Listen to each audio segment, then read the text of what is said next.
Selamat sore jemaat yang kasih Tuhan. Iya, sungguh indah puji-pujian yang kita nyanyikan.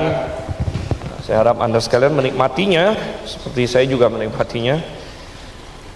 Walaupun sudah berkali-kali menyanyikan lagu-lagu ini, bukan lagu-lagu yang asing lagi, tapi setiap kali menyanyikannya selalu membangkitkan suatu semangat yang indah. Baik, dan sudah menyanyikan puji-pujian, semua itu bertujuan untuk mengantar kita kepada firman Tuhan. Oleh karena itu kita ingin belajar, mari kita buka Alkitab kita bersama.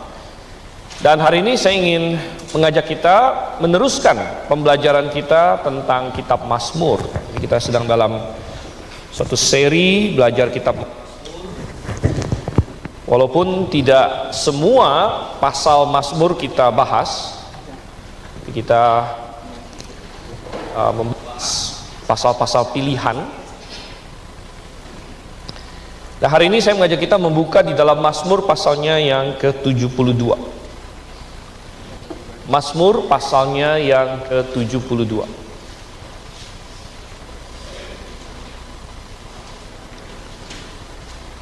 Oke, dan kalau sudah dapat, saya akan mengajak kita untuk membacanya bersama-sama dengan silih berganti. Saya akan mulai ayat 1, jemaat sekalian 2, demikian seterusnya sampai dengan ayatnya yang ke-20. Oke, demikian firman Tuhan. Dari Salomo, ya Allah, berikanlah hukum-Mu kepada raja dan keadilan-Mu kepada putra raja.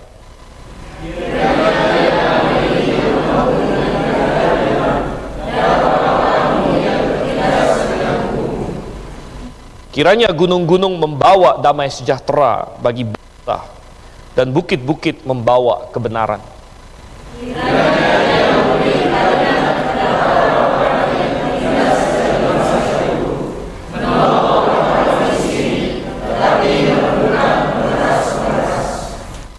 Kiranya lanjut umurnya selama ada matahari dan selama ada bulan turun-temurun.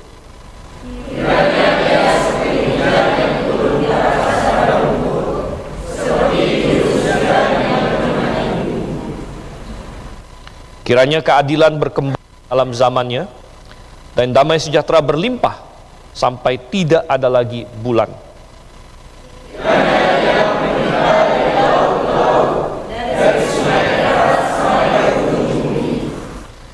Kiranya penghuni padang belantara berlutut di depannya dan musuh-musuhnya menjilat debu.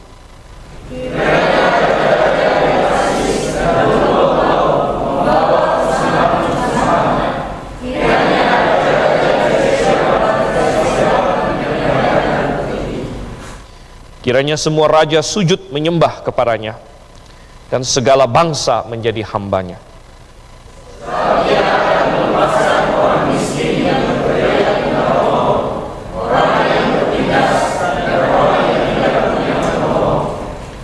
Ia akan sayang kepada orang lemah dan orang miskin.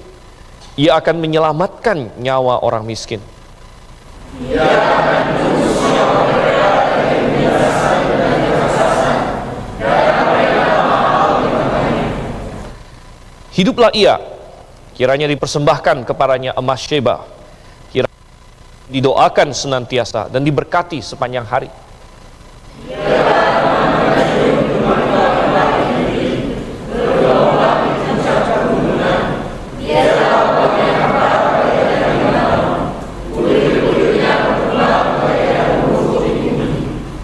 Biarlah namanya tetap selama-lamanya. Kiranya namanya semakin dikenal selama ada matahari. Kiranya segala bangsa saling memberkati dengan namanya dan menyebut dia berbahagia.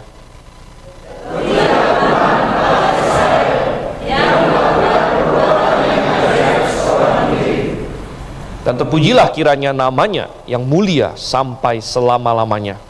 Dan kiranya kemuliaannya memenuhi seluruh bumi. Amin, ya amin. Mari kita berdoa. Bapa di surga, kami mengucap syukur, firman-Mu begitu indah, begitu penuh pengajaran, begitu penuh pengharapan. Dan kiranya Engkau yang melalui Roh Kudus yang hadir di dalam hati setiap orang yang percaya, menerangi hati dan pikiran kami, dan membuat kami tunduk kepada kebenaran-Mu dan melakukan kehendak-Mu dalam kehidupan kami. Pimpin Tuhan renungan kami pada malam ini. Kami berdoa dalam nama Yesus Kristus. Amin.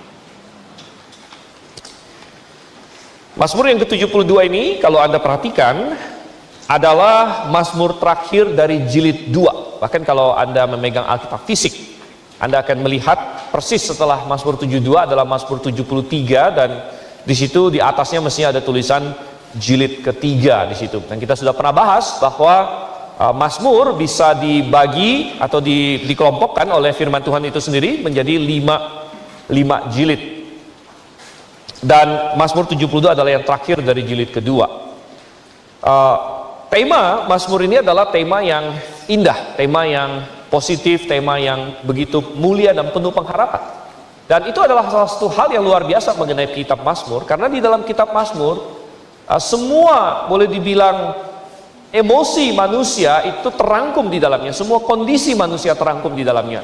Ada banyak mazmur yang berbicara mengenai kondisi sulit, saudara kasih Tuhan. Ada banyak mazmur yang berbicara mengenai orang yang dalam kesusahan, orang yang di dalam penderitaan, orang yang menghadapi musuh, menghadapi penyakit yang menakutkan atau berbagai tantangan dalam hidupnya. Ada banyak mazmur-mazmur seperti itu.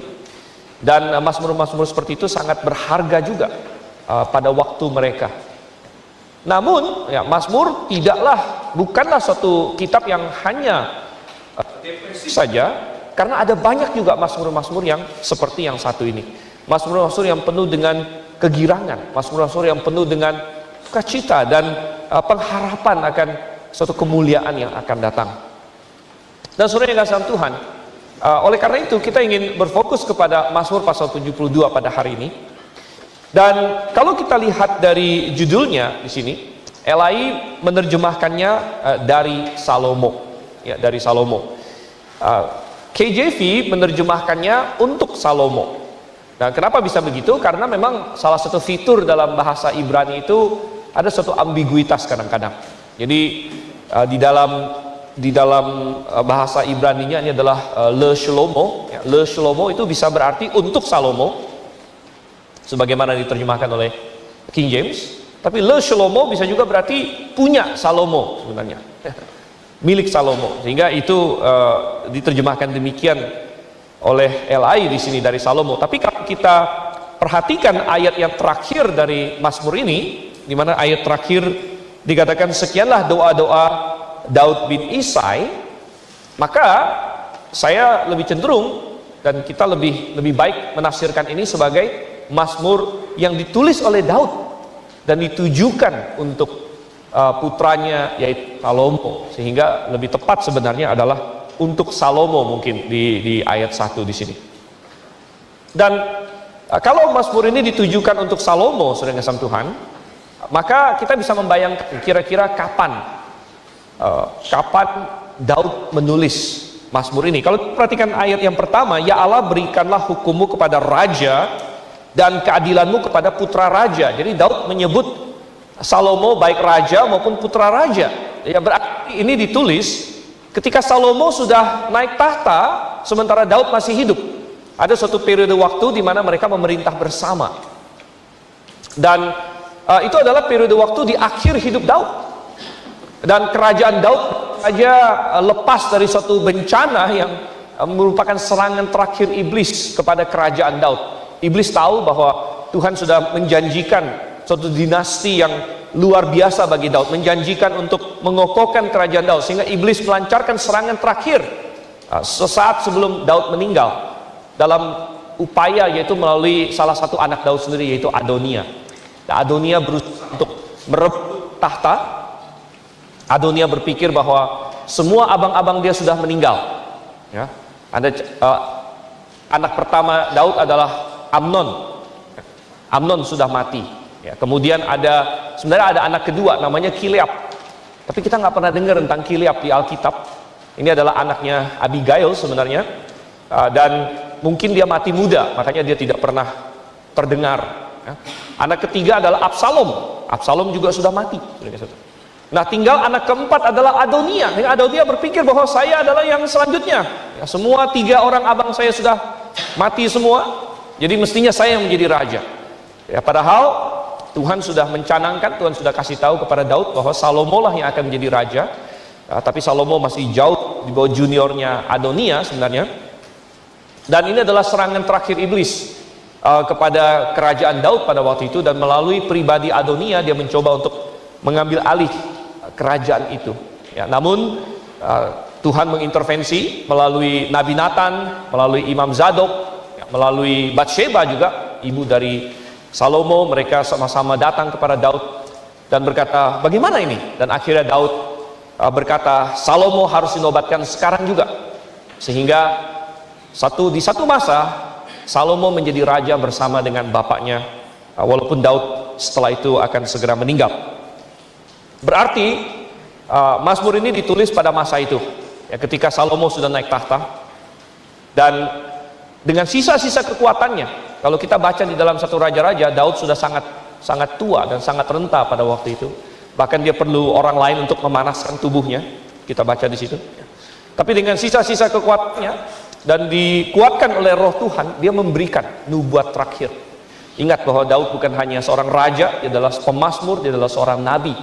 Dan dia menaikkan suatu doa sekaligus suatu nubuat untuk kerajaan anaknya, kerajaan putranya, kerajaan Salomo. Tetapi karena dia adalah seorang nabi, ya, maka nubuat ini bukan hanya untuk kerajaan Salomo saja, tetapi ini melihat jauh ke depan, ya. Karena Salomo ada memenuhi sebagian dari Mazmur ini. Nah, kalau kita melihat ada fitur-fitur dalam Mazmur ini yang cocok untuk kerajaan Salomo. Tetapi kalau kita melihat dengan teliti, kita melihat juga bahwa Salomo masih jauh dari memenuhi semua yang diharapkan di dalam Mazmur ini. Masih jauh dari memenuhi semua yang tertulis di sini. Sehingga kita bisa yakin dan percaya bahwa yang dimaksud oleh Daud melalui inspirasi Roh Kudus di sini bukan sekedar kerajaan Salomo, melainkan kerajaan putra Daud yang lain, putra Daud yang lebih hebat dari Daud sendiri, yang tidak lain tidak bukan adalah Yesus Kristus. Terima kasih Tuhan. Jadi kita bisa melihat di sini bahwa Mazmur ini terutama berbicara mengenai kerajaan Yesus Kristus yang akan datang ke dunia. Kerajaan milenium, kerajaan yang akan berkuasa nanti pada saat Yesus datang kembali secara pribadi. Nah, kita tahu bahwa di dunia teologi ada banyak teologi yang simpang siur ke sana kemari, ya. Ada yang orang yang percaya amilenialisme. Mereka bahkan berkata bahwa kita tidak perlu lagi mengharapkan suatu kerajaan Kristus. Sekarang inilah kerajaan Kristus katanya, kata mereka yang percaya amilenial. Dan kerajaan Kristus itu bersifat rohani saja. Dan kita tidak perlu mengharapkan suatu kerajaan yang fisik, yang politis. Kita tidak perlu mengharapkan itu. Tapi saudara yang kasih Tuhan, kalau tidak pernah ada kerajaan Kristus yang literal di atas bumi ini, maka nubuat atau doa di dalam Mazmur ini berarti tidak akan pernah tergenapi. Tidak akan pernah sampai apa yang dikatakan oleh Daud di dalam pasal ini, saudara kasih Tuhan. Namun pasal ini akan dipenuhi oleh kerajaan milenium nanti. Nah, oleh karena itu kita ingin belajar dari pasal ini, ya, apa yang dinubuatkan tentang kerajaan itu dan apa efeknya bagi kita saat ini. Oke? Baik. Pertama, kita akan melihat saya bagi ini menjadi poin besar. Apa yang dinubuatkan tentang kerajaan ini, saudara kasih Tuhan. Yang pertama, fokus yang pertama mulai dari ayat 1 sampai dengan ayat yang keempat. Fokus yang pertama di sini, kalau bicara mengenai kerajaan itu, maka fokusnya ada pada pribadi rajanya. Pribadi rajanya. Saudara, Anda tidak akan punya suatu kerajaan kalau Anda tidak punya seorang raja. Kalau Anda punyanya presiden, maka bukan kerajaan namanya. Mungkin republik. Kalau Anda punyanya seorang diktator, ya, Anda punya bukan kerajaan. Kalau Anda mau punya suatu kerajaan, Anda harus punya seorang raja. Dan oleh karena itu, fokus pertama paling penting dalam kerajaan Kristus tidak lain tidak bukan adalah rajanya sendiri. Siapa raja itu? Ya. Nah, kita sudah bilang bahwa Salomo mentipologikan Yesus. Salomo mentipologikan raja itu. Dia adalah putra Daud. Salomo adalah putra Daud. Ya, tetapi dia bukan penggenapan akhirnya. Dia bukan penggenapan akhir dari nubuat ini. Menarik sekali bahwa kita di zaman sekarang kita sangat di zaman yang penuh dengan demokrasi namanya, ya, demokrasi.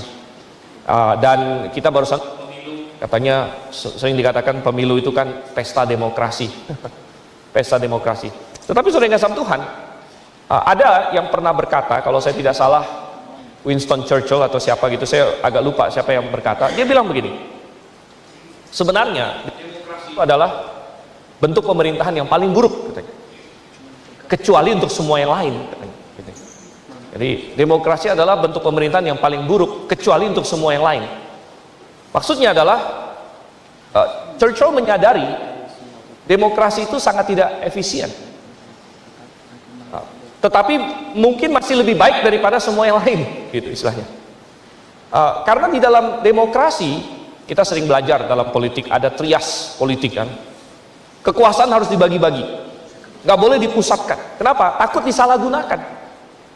Jadi eksekutif harus jalan, dan ada harus namanya legislatif untuk membuat undang-undang. Kemudian harus ada namanya yudikatif untuk mengadili dan memastikan bahwa undang-undang ini dilakukan dengan benar, begitu.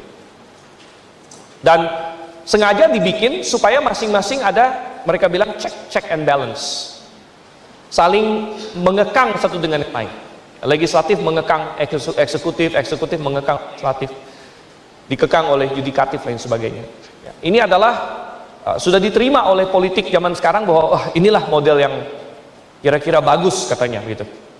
Ya, tetapi saudara yang kasih Tuhan, kita bisa melihat bahwa ya di dalam model seperti ini seringkali ada stalemate, ya, ada jalan buntu karena saling ngekang begitu. Akhirnya tidak banyak bergerak. Gitu. Tidak banyak ya eksekutif mau bikin begini-begini, legislatif bilang nggak boleh. Ya, dan ya kita bilang bahwa akhirnya menjadi kacau balau sering. Namun bagaimana dengan sistem kerajaan? Ya, kalau kita melihat di dalam sistem kerajaan, eksekutif dipegang oleh raja, legislatif dipegang oleh raja juga. Siapa yang membuat peraturan? Raja. Siapa yang membuat hukum? Raja. Yudikatif, siapa yang menjadi hakim tertinggi? Raja juga. Dan kita dapatkan itu dalam diri Daud. Ya, kalau ada masalah-masalah pelik, orang naik banding, paling terakhir sampai kepada raja. Dan kita akan lihat itu juga dalam diri Salomo sebenarnya. Salomo menjadi seorang hakim yang bagus. Dia menyelesaikan kasus dua perempuan yang berebut anak gitu. Berebut anak, tapi sebenarnya yang satu berebut itu hanya demi egonya saja sebenarnya. Mereka naik banding sampai kepada Salomo. Jadi baik eksekutif, legislatif, yudikatif dipegang di tangan satu orang, yaitu raja. Nah, keuntungannya apa? Keuntungannya adalah kalau mau ngapa-ngapain sangat efisien. Karena raja tinggal bikin hukumnya, eksekusikan, kalau ada yang melanggar, hukum langsung. Jadi semuanya berjalan dengan sangat cepat. Gitu. Ya, tetapi tentu kelemahannya adalah apa? Ya, kelemahannya kalau rajanya jelek, sudah. Kalau rajanya korup, kalau rajanya menyalahgunakan kekuasaan, ya akhirnya menjadi seorang raja yang jahat, raja yang menindas rakyat dan lain sebagainya.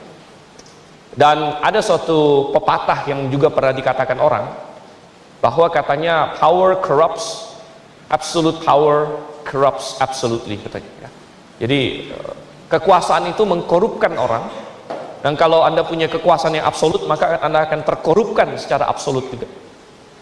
Namun puji syukur kepada Tuhan bahwa di mana tidak ada seorang manusia pun yang mampu melawan korupnya kuasa. Tidak demikian dengan pribadi raja yang disebut di sini. Karena sekali lagi kita tahu bahwa ini mengacu kepada Yesus Kristus pada akhirnya.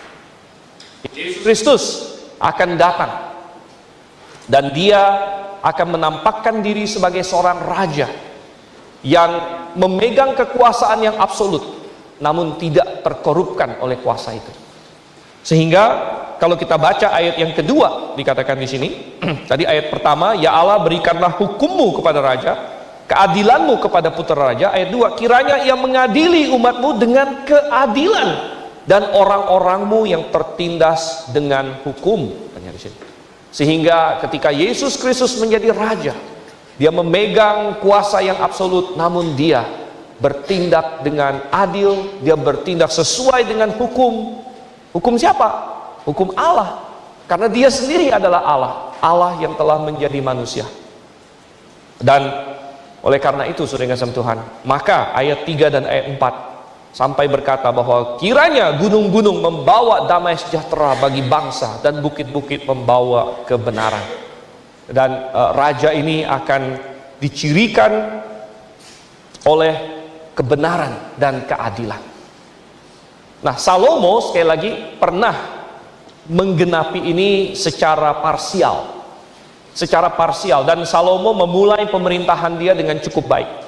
Tadi kita sudah singgung, dia sempat menjadi hakim yang baik. Dia minta hikmat dari Tuhan, Tuhan kasih dia hikmat, dan dia bisa menyelesaikan kasus-kasus yang pelik dan lain sebagainya. Dan Tuhan kasih dia hikmat untuk bisa mendirikan bait suci. Namun saudara Tuhan, Salomo akhirnya gagal. Apa yang mulai dengan baik, apa yang mulai dengan indah, kita tahu bahwa untuk membangun bait suci, Salomo merekrut waktu itu, merekrut umatnya, rakyatnya disuruh, ada yang kerja di Libanon, segala macam, kerja jadi tukang batu, ya kerahkan puluhan ribu orang.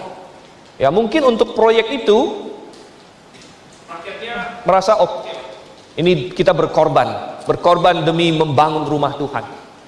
Namun apa yang terjadi? Setelah rumah Tuhan selesai, Salomo tidak berhenti di sana. Dia bilang, kalau aku bisa membangun rumah Tuhan yang begitu hebat, aku akan teruskan pekerjaan membangunku, aku akan teruskan membangun istanaku, kemudian akan membangun lagi yang lain, sehingga orang-orang yang tadinya dia rekrut untuk menjadi pekerja-pekerjanya, dia teruskan sehingga menjadi pekerja-pekerja rodi dan lain sebagainya. Dia membebankan beban moneter, ya, pajak yang cukup besar kepada rakyat untuk membiayai pekerjaan-pekerjaan dia. Memang dia menjadi raja yang hebat sekali, kerajaan dia mulia. Namun akhirnya rakyat merasa sangat tertekan, sehingga ketika dia mati dan anaknya Rehabeam naik nanti, permintaan pertama rakyat kepada Rehabeam adalah, ringankanlah beban kami. Tapi Rehabeam, ini cerita lain lagi ya, Rehabeam dibodoh-bodohin oleh teman-temannya, malah bilang, kelingkingku lebih besar dari pinggang Pak, katanya ya.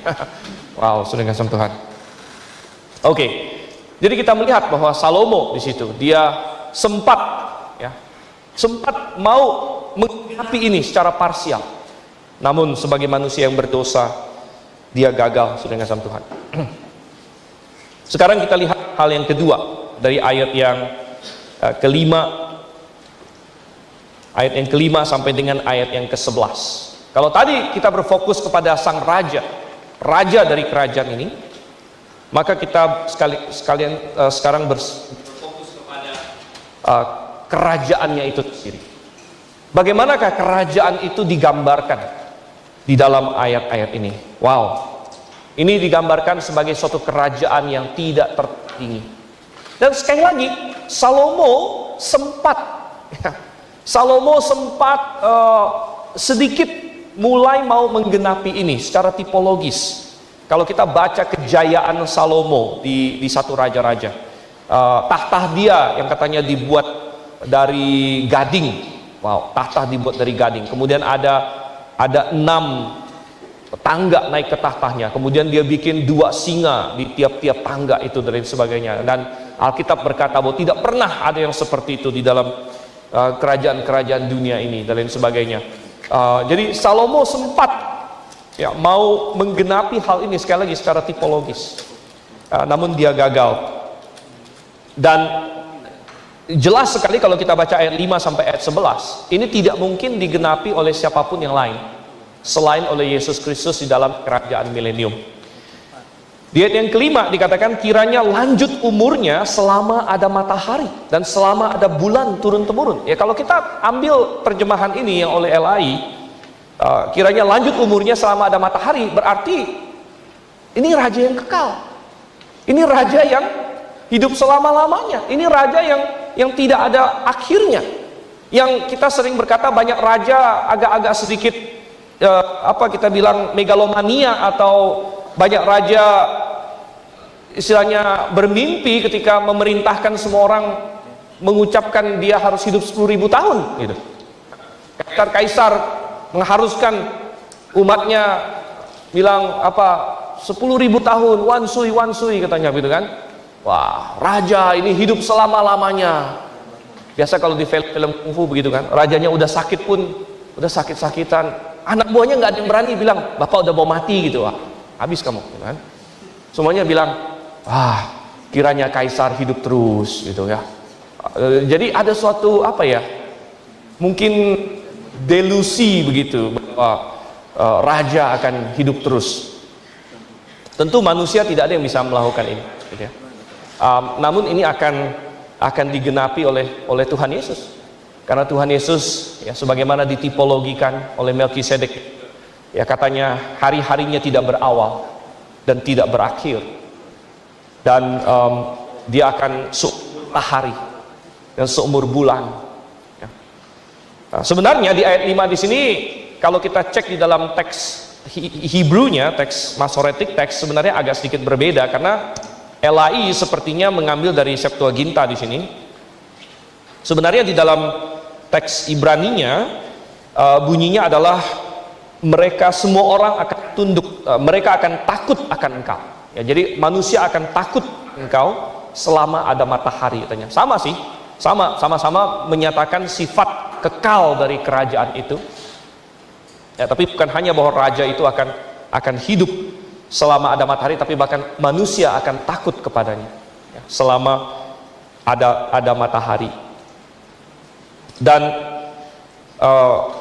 kita melihat lagi di sini bukan hanya sifat dari kerajaannya kekal, tetapi jangkauan dari kerajaannya adalah global, seluruh dunia. Seluruh dunia. Kita baca di ayat 8, kiranya ia memerintah dari laut ke laut. Laut yang mana yang dimaksud? Kalau bagi orang Israel, laut ke laut itu laut Mediterania sampai ke laut mati, itu cuman pendek saja. Tapi kita bisa menafsirkan ini bagi Kristus itu lebih dari sekedar Mediterania sampai ke laut mati. Ini dari laut ke laut itu dari semua samudra ke samudra. Dan itu diperjelas lagi dari frase selanjutnya, dari sungai Efrat sampai ke ujung bumi. Kerajaan Kristus akan benar-benar global, karena dia akan memerintah seluruh dunia, tidak ada yang terkecuali. Bahkan katanya penghuni padang belantara pun berlutut di depannya. Kaum nomaden, orang-orang yang tinggal di gua-gua yang tidak bisa ditaklukkan. Contohnya Taliban yang sembunyi di gua-gua sehingga pasukan Amerika pun ngebom dari atas pun mereka tinggal di dalam gua saja begitu. Tetapi semua itu akan berlutut di hadapan Kristus pada waktu itu. Saudara, tidak banyaknya kerajaan yang sudah mencoba untuk mendominasi secara global. Ini adalah ambisi hampir semua raja yang besar. Mereka ingin menguasai seluruh dunia. Di zaman Daniel dan lain sebagainya, Nebukadnezar mencoba menguasai seluruh dunia, tapi dia gagal. Habis itu Persia mencoba untuk menguasai seluruh dunia. Udah kerajaannya besar tidak cukup, lirik ke sebelah barat. Wah, ada Yunani di sana, kita sudah baca ceritanya.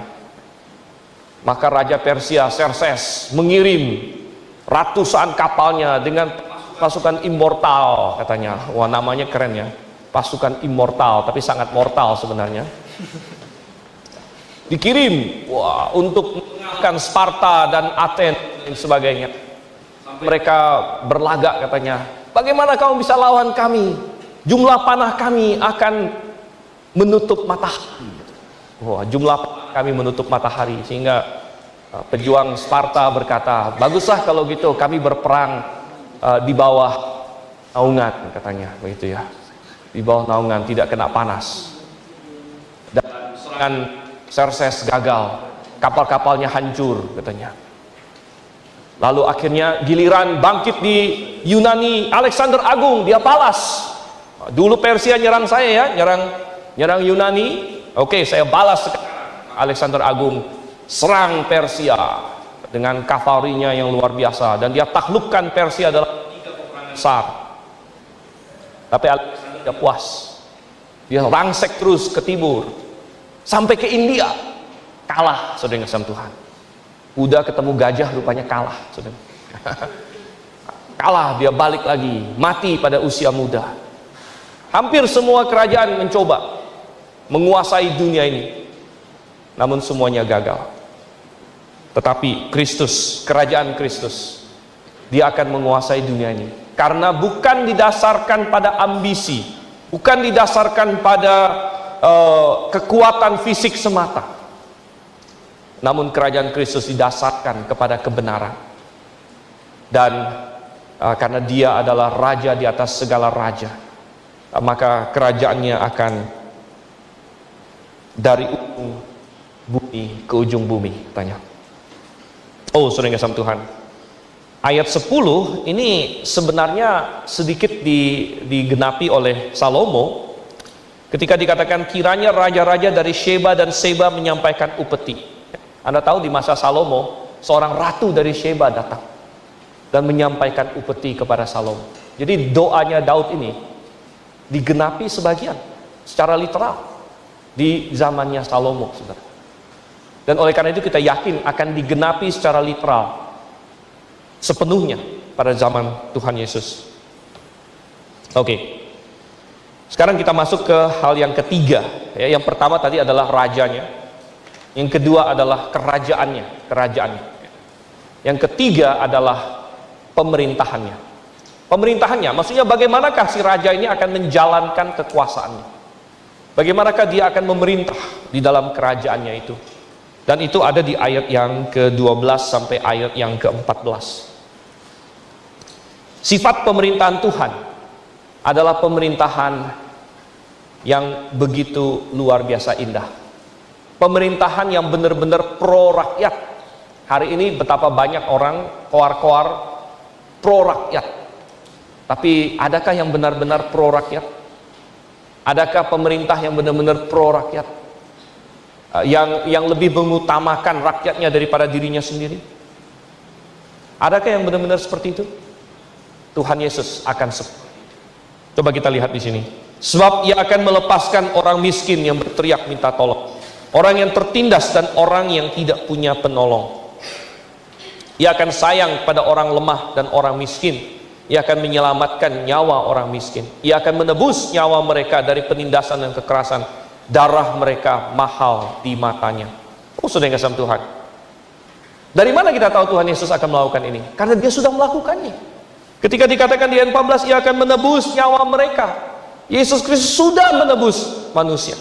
Dia sudah memberikan nyawanya untuk manusia, sehingga menjadi raja nanti. Maka kita tidak perlu ragu lagi. Kita tidak perlu ragu bahwa dia akan ingkar janji. Oh, ini hanya janji kampanye saja nih, gitu. Oh, dia akan pro rakyat dan lain sebagainya. Tidak. Karena Yesus bahkan sudah memberikan nyawanya untuk manusia, untuk yang paling hina di antara manusia. Sehingga di dalam kerajaan Kristus nanti, orang yang merasa diri kecil tidak perlu takut. Akan ada suatu keadilan yang merata. Bahkan di dalam kerajaan milenium pun masih ada orang yang mencoba untuk berbuat jahat, tetapi akan segera dihukum oleh Tuhan. Oleh karena itu dikatakan pemerintahan Yesus dalam kerajaan milenium adalah seperti dengan gada besi. Dia akan meremukkan bangsa-bangsa dengan gada besi, karena dia menjalankan pemerintahnya dengan adil, hukumnya dengan tegas. Ya, kalau ada yang mencoba untuk memberontak, yaitu siapa? Sebenarnya orang yang akan masuk ke dalam milenium semuanya adalah orang yang sudah percaya, namun kemudian akan lahir dari orang-orang yang percaya, lahir keturunan generasi-generasi selanjutnya. Nah, mereka ini ada sebagian yang akan menolak Tuhan kita, tetapi mereka tidak akan berkutik di bawah pemerintahan Tuhan kita. Jadi Tuhan yang sudah sudah mati bagi manusia. Dia menjalankan pemerintahan yang benar-benar untuk kita, ya, demi kita. Dan sehingga nubuat yang sangat terkenal, coba kita buka di dalam Yesaya, saudara kasih Tuhan. Ini sering dibaca saat kelahiran Tuhan atau Natal dan sebagainya. Yesaya pasalnya yang ke-9.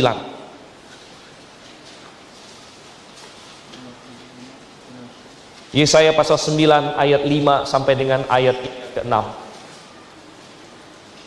Sebab seorang anak telah lahir untuk kita, seorang putra telah diberikan untuk kita. Saya sering menjelaskan bahwa ini adalah nubuat. Walaupun Alkitab memakai perfect tense, telah, seorang anak telah lahir untuk kita. Loh, kok telah? Siapa yang telah ini? Tidak. Ini yang namanya prophetic perfect. Artinya, sesuatu dilihat oleh Nabi, dan dia akan melihat masa depan sudah terjadi, sehingga dia menggunakan telah, padahal itu belum. Telah, katanya, seorang telah lahir untuk kita. Begitu pastinya hal itu terjadi, dilihat oleh mata kenabian, oleh mata pewahyuan, sehingga dikatakan telah. Seorang anak telah lahir untuk kita, seorang putra telah diberikan untuk kita. Lambang pemerintahan ada di atas bahunya, namanya disebutkan orang penasihat ajaib. Sebenarnya ini penasehat kemudian ajaib gitu ya. Allah yang perkasa, Bapa yang kekal, Raja damai. Besar kekuasaannya, dan damai sejahtera tidak akan berkesudahan di atas tahta Daud. Kenapa? Karena dia menggenapi perjanjian Daud. Dia adalah putra Daud. Dan saudara, tahta Daud bukanlah tahta yang rohani. Tahta Daud adalah tahta yang literal. Oleh karena itu pemerintahan Kristus akan literal.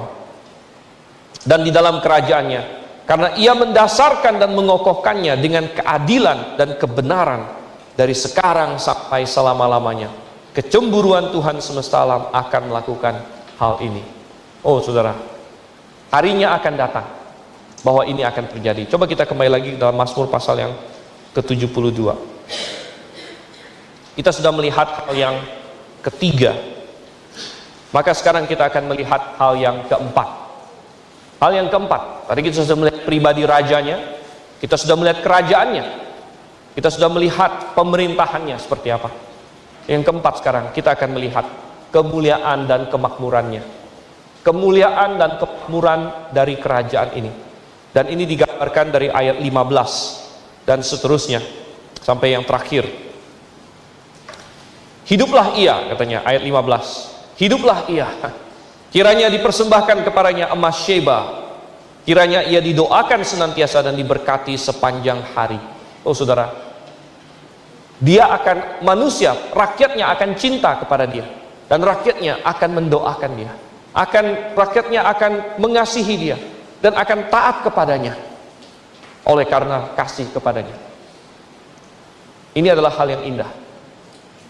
Ini adalah hubungan yang benar antara manusia dengan Tuhan, yaitu hubungan mengasihi. Dan Tuhan ingin kita melakukan itu bahkan hari ini, bahwa kita melakukan perintah Tuhan karena kita mengasihi dia. Bukan hanya sekedar karena kita ingin mendapat berkatnya Tuhan, atau kita takut dihukum oleh Tuhan, dan sebagainya. Ya, itu semua masih boleh sebagai suatu motivator. Tapi yang utama adalah karena kita mengasihi Tuhan. Kita mengasihi dia, sehingga Tuhan Yesus berkata, kalau kamu mengasihi aku, kamu akan melakukan perintah-perintahku. Saudara, kalau kita melayani seorang raja, dan kita melayani seorang raja hanya karena kita takut, oh kalau saya tidak berbuat yang benar saya akan kena hukum, saya akan dimasukkan penjara dan lain sebagainya. Ya, mungkin oke, bisa-bisa saja Anda melakukan itu. Tapi betapa lebih indah lagi orang yang melayani seorang raja karena dia begitu mengasihi raja tersebut. Dan dia berkata, ya, aku begitu mengasihi engkau. Aku tahu engkau raja yang terbaik. Dan kau melakukan yang paling hebat, paling mulia untuk seluruh dunia ini. Sehingga engkau layak untuk dilayani, layak untuk mengabdi kepadamu. Demikianlah nanti kemuliaan kerajaan Tuhan. Orang-orang yang percaya kepadanya akan tunduk kepadanya karena mengasihi dia. Ayat 16 dan sebagainya menggambarkan kemakmuran yang luar biasa. Biarlah tanaman gandum berlimpah-limpah di negeri, bergelombang di puncak pegunungan. Biarlah buahnya mekar bagaikan Libanon, bulir-bulirnya berkembang bagaikan rumput di bumi. Ada kemakmuran yang luar biasa. Tidak akan ada kelaparan pada waktu itu. Tidak akan ada peperangan pada waktu itu. Mungkin orang yang lahir di zaman milenium nanti, mereka pasti akan tahu tentang zaman kita.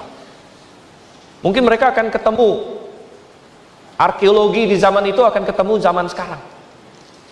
Mereka gali kan bekas, ini kota Jakarta, ini dulu namanya Jakarta. Lalu mereka ketemu, ya siapa tahu ketemu bekas gedung Grave juga, begitu. Atau entah yang apa lagi. Dan mereka akan belajar, rupanya sebelum milenium banyak peperangan. Perang ini, perang itu. Tetapi setelah Yesus Kristus menjadi raja, tidak ada peperangan lagi. Suatu kemakmuran yang luar biasa. Dan betapa indahnya ini semua. Tuhan ingin menunjukkan kepada manusia bagaimana kondisinya kalau manusia itu sepenuhnya taat kepadanya. Karena sejak sejarah dunia dimulai, Adam dan Hawa, Adam diangkat menjadi penguasa. Dia diangkat menjadi semacam raja, walaupun titelnya belum raja waktu itu. Dia sebenarnya adalah raja dunia. Raja dunia waktu itu. Tapi kemudian dia membawa kerajaan dia untuk membelot, memberontak dari Tuhan. Sehingga akhirnya dunia ini menjadi kacau.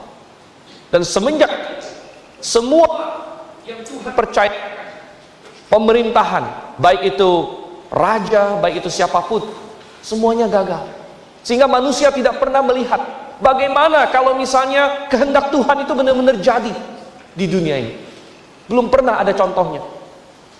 Belum pernah.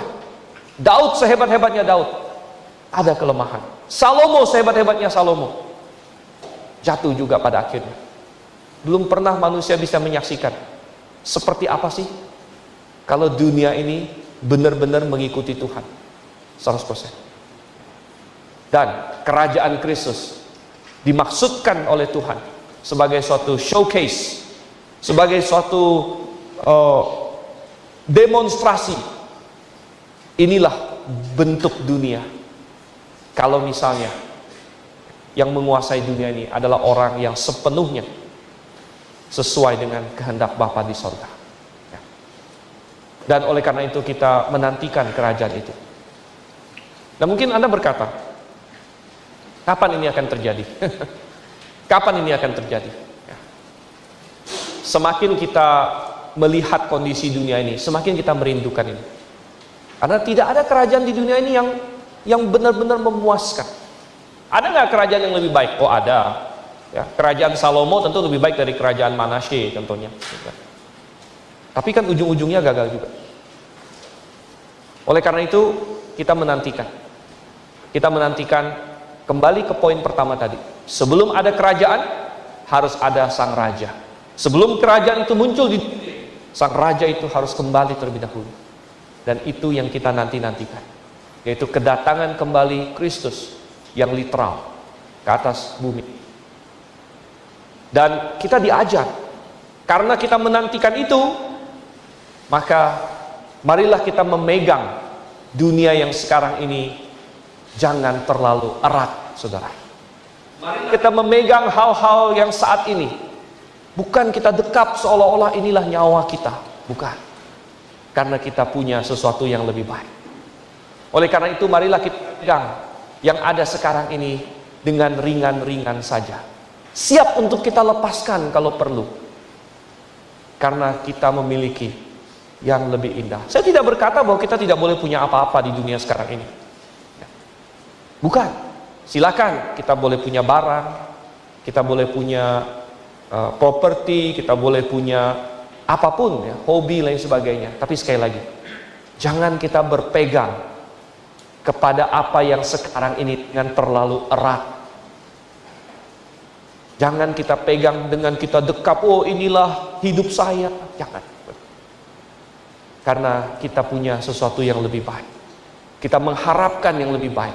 Kita pegang ringan-ringan saja. Kita nikmati selama ada berkat Tuhan.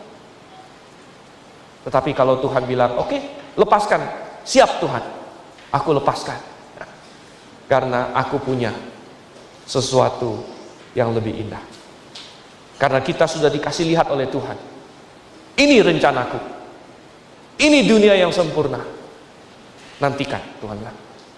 Dan kita berkata, datanglah segera Tuhan. Maranatha. Mari kita berdoa.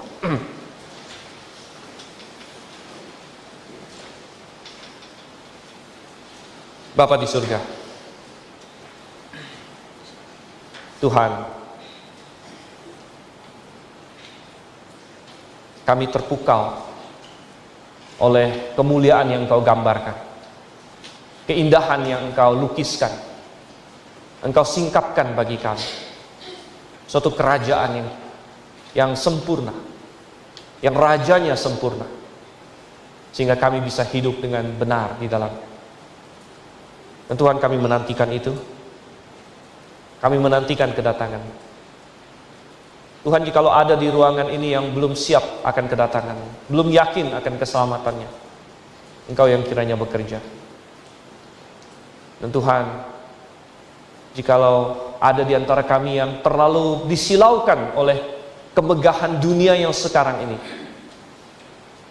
maka ajar kami untuk melihat apa yang Engkau singkapkan, sehingga kami menyadari bahwa apa yang dunia tawarkan tidak ada apa-apanya. Pimpin kami Tuhan, pimpin umat-Mu, supaya kami benar-benar hidup sesuai dengan kehendak-Mu. Kami berdoa dalam nama Yesus Kristus. Amin.